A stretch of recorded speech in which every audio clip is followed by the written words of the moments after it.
Muy buen día a todos ustedes y sean bienvenidos a esta plática del Congreso Nacional de la Sociedad Matemática Mexicana.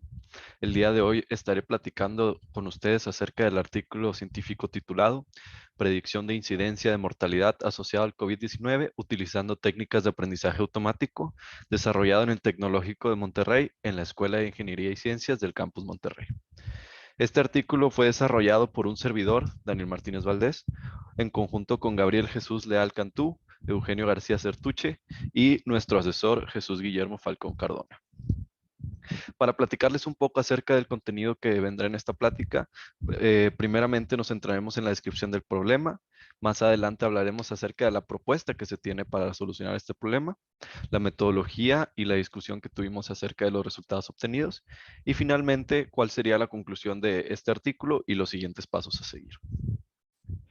Bueno, un poquito de contexto.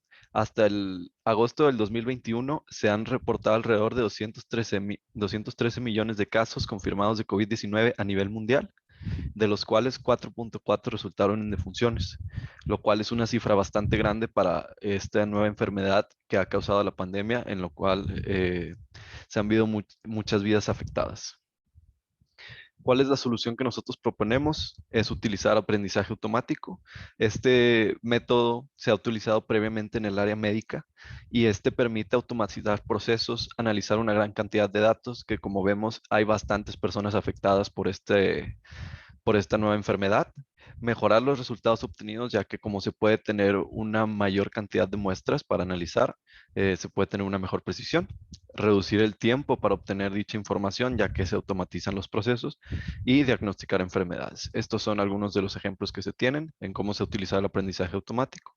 Y el objetivo principal por el cual lo estaremos utilizando aquí será para identificar patrones de comportamiento de la enfermedad COVID-19. Aquí nuestra pregunta de hipótesis es, ¿las enfermedades clínicas previas de un paciente, ya sean diabetes, hipertensión, EPOC, tabaquismo, entre otras, afectan o aumentan el riesgo a fallecer por la enfermedad causada por el virus SARS-CoV-2? Y bueno, la metodología que hicimos nosotros fue utilizar el conjunto de datos titulado Información referente a casos de COVID-19 en México, proporcionado por la Secretaría de Salud. Este es actualizado a la fecha del 4 de abril del 2021. Cabe aclarar que esto fue antes de la vacunación para ciertos rangos de edades, así que esto obviamente afectará en los resultados, pero bueno. Más adelante utilizamos el lenguaje de programación Python para realizar la limpieza de datos, es decir, eliminar columnas innecesarias, etcétera.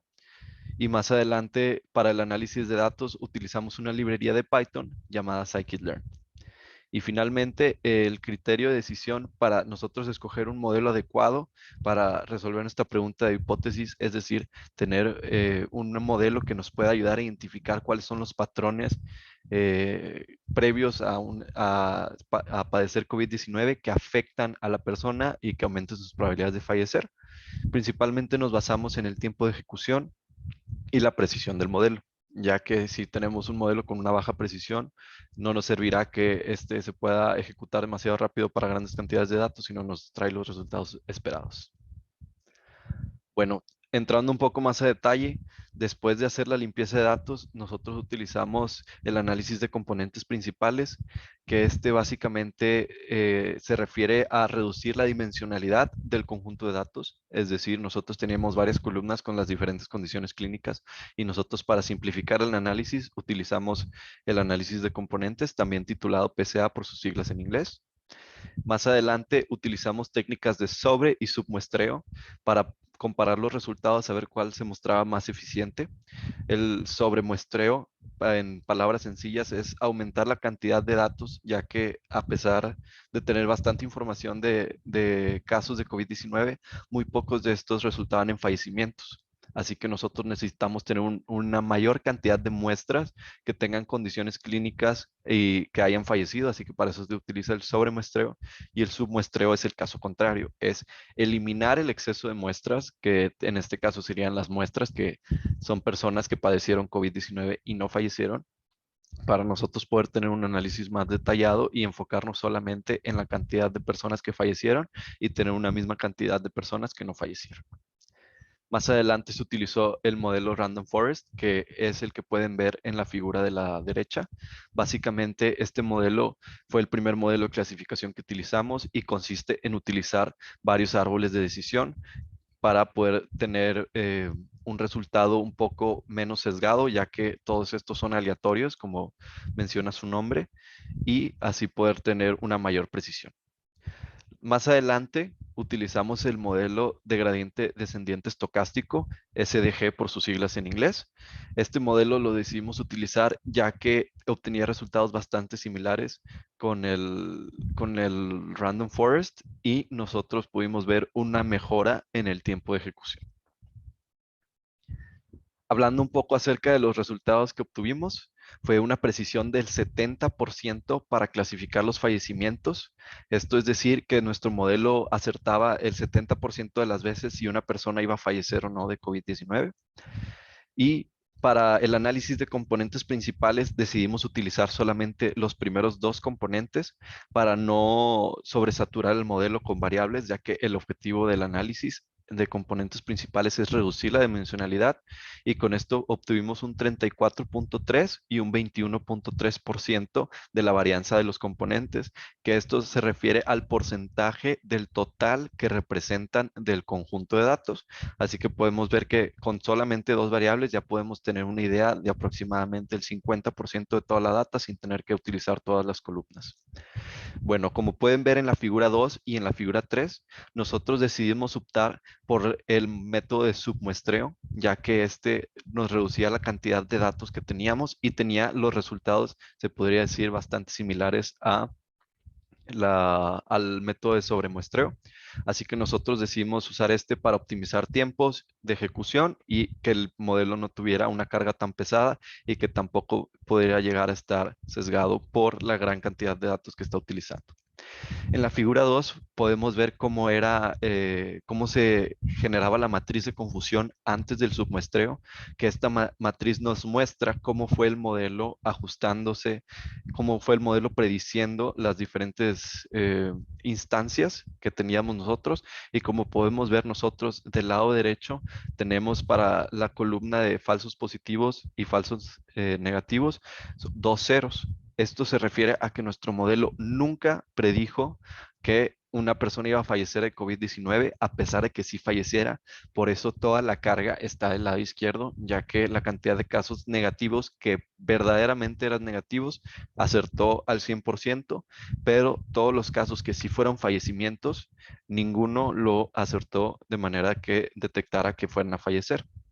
Más adelante, al utilizar la técnica de submuestreo, podemos ver que ahora ya tiene un poquito más de carga hacia el lado derecho. Esto significa que el modelo pues llega a tener un poco más de sesgo para, por ejemplo, podemos ver que tiene 8600 instancias en donde el modelo predijo que la persona iba a fallecer cuando en realidad no era el caso, pero ya tenemos muchísimas más muestras del lado de verdaderos positivos, es decir, que la persona fallece y que el modelo acierta en que la persona va a fallecer. Así que esto nos indica que la métrica aumentó significativamente después de utilizar la técnica de submuestreo. Bueno, hablando un poco acerca de la discusión, esta imagen solamente es como referencia para explicarles un poco acerca de cómo era el submuestreo. Como les mencionaba, solamente es reducir el tamaño del dataset para que esté balanceado. Así que en la primera fase de entrenamiento obtuvimos una precisión del 50%, no era bastante buena. Y esto, como les comentaba, se debe al desbalance de datos, ya que la mayoría de la población no falleció por la enfermedad de COVID-19, así que el modelo no era bastante bueno para predecir. Por esto se procedió a utilizar estrategias de submuestreo y sobremuestreo en el conjunto de datos, utilizando la validación cruzada, que esto se refiere a agarrar diferentes segmentos del conjunto de datos para nosotros comprobar que no hay un sesgo y que la precisión que estamos obteniendo pues verdaderamente es válida a pesar de que cambie el conjunto de datos. Y ya con estas dos técnicas pudimos aumentar la precisión al 70%. Y bueno, ¿cómo fue que hicimos todo este proceso para realizar nuestra clasificación? Como les mencionaba en un principio, eliminamos todas las columnas innecesarias, es decir, todas las columnas que no tuvieran que ver con las condiciones clínicas previas del paciente, ya sea el género, ya sea la edad, ya sea la fecha en que padecieron la enfermedad, si está embarazada la persona o no, de dónde es su país de procedencia, su ciudad. Todo ese tipo de información no nos era útil para el análisis porque nosotros nos enfocamos específicamente en las condiciones previas del paciente antes de contraer la enfermedad. Una vez haciendo esto, utilizamos el PSA, que como podemos ver en la figura 5, en este ejemplo se muestra una gráfica en tercera dimensión y con el PSA se logra reducir en 2 dimensiones. Bueno, nosotros teníamos 14 columnas, es decir, 14 dimensiones y la reducimos solamente a 2.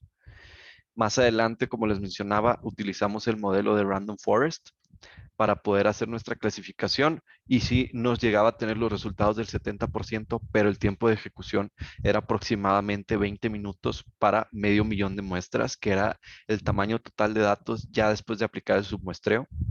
Así que este modelo era bastante lento para ejecutarse, para realizar el análisis y desarrollar un modelo para ese tamaño de muestra.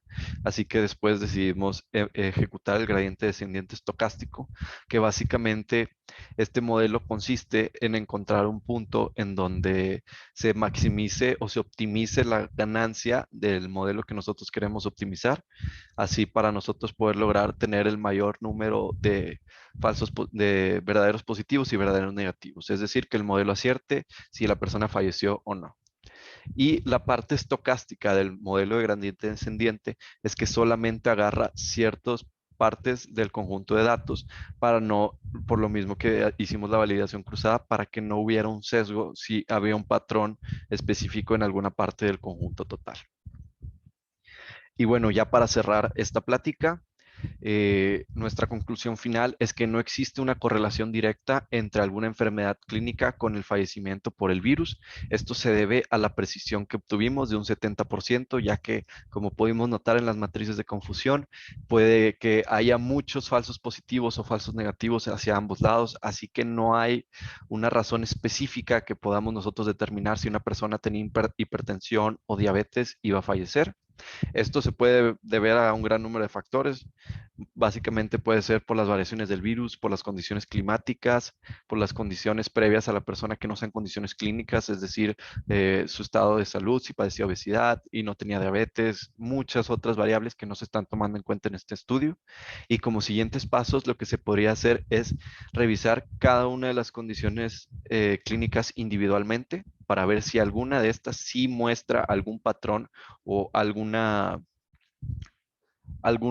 bueno, sí, algún patrón que indique que sí existe una relación entre la enfermedad previa y fallecer de COVID-19, revisar las diferentes variantes del virus, que a lo que hemos visto las últimas semanas ha habido bastantes variantes nuevas con diferentes condiciones y diferentes tasas de mortalidad, así que sería interesante saber si alguna de estas variantes sí es afectada por alguna de las condiciones clínicas que vimos. Y finalmente, revisar algunos otros modelos de aprendizaje automático. Nosotros revisamos alrededor de 35 modelos diferentes y estos dos fueron los que nos obtuvieron mejores resultados, pero sabemos que en el campo del área de aprendizaje automático existe muchísima más información y muchísimos otros modelos que podrían ser mucho mejores para para este caso en específico, y creo que en un futuro podrían ayudar a mejorar la precisión e inclusive llegar a un número aproximadamente del 90%, que eso sería nuestra meta para futuros pasos. Y bueno, esto sería todo por hoy. Muchísimas gracias por escuchar mi plática.